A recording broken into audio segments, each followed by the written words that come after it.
Good morning, class 7th. As you all know, we read history's lesson, the regional kingdoms. इसमें हम विजयनगर के बारे में पढ़ चुके हैं. Now to be continue with it.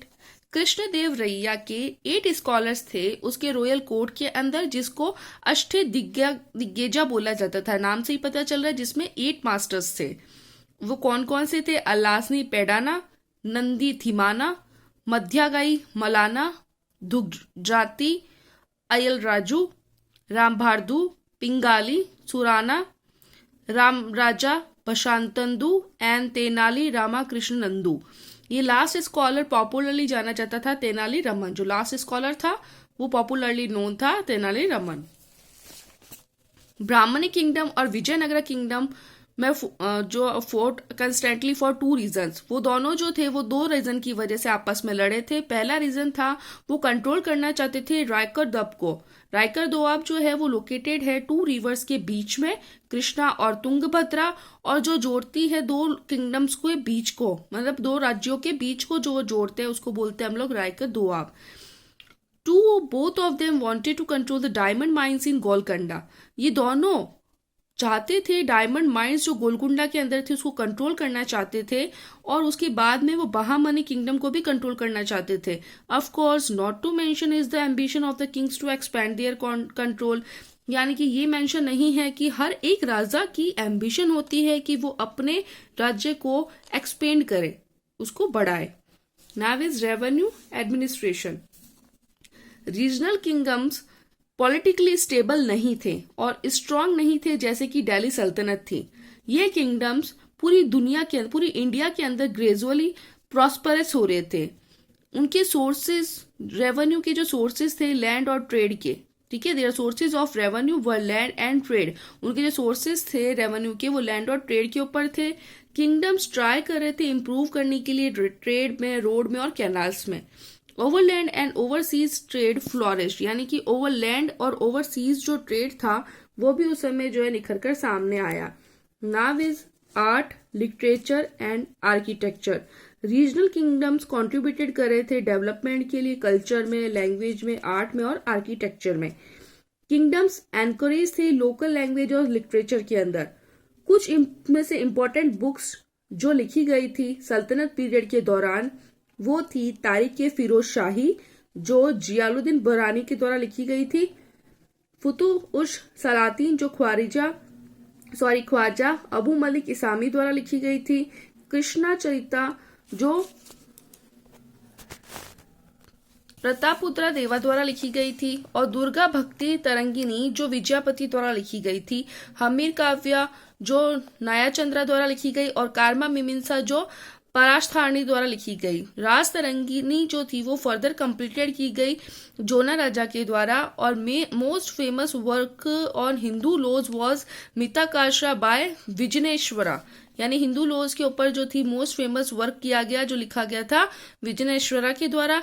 ये भी कहा जाता है कि लिटरेचर इस पीरियड का, उसमें ओरिजिनलिटी की कमी देखी गई. मैग्निफिसेंट बिल्डिंग्स, टेम्पल्स, फोर्ट और मॉस्क्यूज जो थे वो भी इस पीरियड के दौरान बिल्ट हुए. विथालाश्वमी टेम्पल और हजारा टेम्पल. विजयनगरा किंगडम. गोल गुम्बज था बीजापुर फोर्ट, गोल गुम्बज इन बीजापुर, फोर्ट इन जोधपुर, बीकानेर, गोलकुंडा और दौलताबाद, जामा मस्जिद गुलाबारजा, टोम्ब ऑफ अहमद शाह इन बिबार, चार मीनार इन हैदराबाद. ये कुछ एग्जाम्पल्स है आर्किटेक्चर के इस पीरियड के दौरान. Now your chapter is ending here. इस पे सबसे पहले अभी हम लोग जो है क्विज टाइम भी करेंगे. इसका लास्ट आपका क्विज टाइम बचा है. Earlier Kashmir was under the Hindu rule. Second is Ziauddin Balban the sultan of Kashmir got the Ramayan, Mahabharata and Kalhana's Raja Tarangini translate into Persia. Third is the kingdom of Vijayanagara was founded Harihara and Bukka in 1336 AD. Fourth is Telugu poem Amukamla Ladya was composed by Krishna Deva Raya. Fifth is Gol Gumbaj is situated in Bijapur. Okay, now this lesson is ending here. Take the correct option. First is the governor of Bengal who declared his independence was Shamsuddin Ilyas Khan. Second is Mahmud Bagra was the Sultan of Gujarat. Third is Rana Sanga, okay, B, had over 80 wounds on his body. Fourth is Jainuddin Albine was known as Buddha Shah. The title of Vahman Shah was written by Hassan Gangu. Krishna Deva Raya ruled in Vijayanagara kingdom. Mewar was ruled by Rathod kings. Rana Kumbha built the famous Victory Tower. Now is match the following. 5, 6, 4, 3, 1, 2. 5 मैंने कैसे लगाया, जैसे जजिया है तो इसका 5 क्या है? A poll talks imposed by the Muslim rules on the Hindu pilgrims. Buddha Shah, a great king. 6 number. Okay. Now is fill in the blanks. Assam finally became a part of India in 1826. The capital of Malwa was Mandu. The capital of Bikaner was founded by Bika, the son of King Jodha. The first Muslim ruler of Kashmir was Shamsuddin Shah. The Bahmani kingdom was founded by Hassan Gangu. 6. The diamond mines were situated in Golconda. Now turn your page. Name any two governors who founded kingdom. It is Shamsuddin Ilyakusan, जिस हमने अभी पढ़ा है, and Malik Sarwar. Kingdoms in Eastern India: Bengal, Assam. Kings of Mewar: Rana Kumbha, Rana Sanga. Books translated into Persian: Ramayana, Raja Tarangini. Kingdoms in Southern India: Bahmani, Vijayanagara. Famous buildings of this period: Charminar and Jama Masjid. Okay, you can see this. Now is answer in one word or phrase. इसमें सबसे पहले आप date, day और उसके बाद lesson का name और number जरूर लिखें. First, what were the regional kingdoms in eastern India? It is Bengal, Assam and Jaunpur were the regional kingdoms in eastern India. How did the Sharqi sultans get their name? Malik Sarwar ascended the throne with the title Malik Sharq. The name Sharqi has been derived from this title.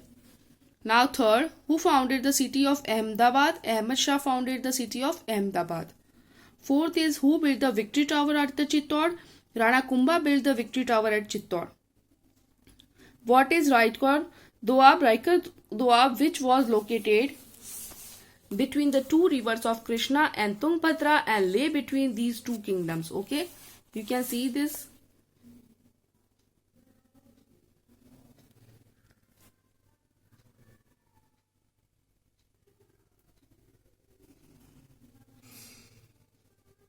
Okay, so आज हम answer in one word तक ही करेंगे. कल हम करेंगे answer the question in brief. Till then, thank you.